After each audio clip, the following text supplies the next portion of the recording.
आज महाराष्ट्र नवनिर्माण सेना तुम्हाला माहिती असेल की तो पक्ष असा आहे की लोकांसाठी भांडण, मराठी माणसासाठी सर्वात पहिला रस्त्यावरती उतरतो, कामं करतो. शेवटी काय होतं, कोणी त्यांना मतदान करत नाही. हे असं मराठी माणसावरला जो सपोर्ट करणारा, त्यांच्यासाठी धावून येणारा पक्षाला कोणी मतदानच करत नाही, हे कसं शक्य आहे? तर असं होता कामा नये यावेळेस.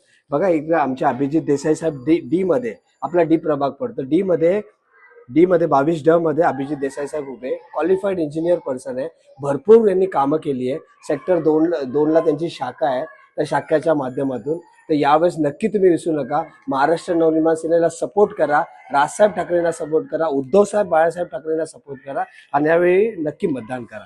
विसरू नका साहेब. काय होतं माहितीये का की हे लोक मोठे पक्षवाले ना, मोठे पक्षवाले तुम्ही तर नाही, तुम्हाला ना आम्हाला काय असं काय नाही, परंतु हे मोठे पक्षवाले सगळ्याकडे पैसे वाटप करतात आणि आपली हार होते. महाराष्ट्र निर्माण सेनेचं अस्तित्व संपून जाईल. या इलेक्शन नंतर अस्तित्व संपूर्ण जाणार, हे तुम्हाला माहिती असेल की काय होणार आहे पुढे. मराठी माणसाचे काय हाल होतात मुंबईमध्ये, तसेच नवी मुंबईमध्ये पण होतात. आपलं काहीच ऐकलं जाणार नाहीये. तर सक्षम विरुद्ध पार्टीमधला एक नेता पाहिजे जो सरकारशी, सरकारच्या नेत्या लोकांशी या त्यांच्याशी भांडू शकेल, बोलू शकेल.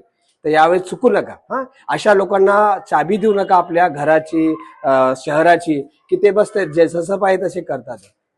ठीक आहे ना. धन्यवाद साहेब. विसरू नका त्या. अभिजित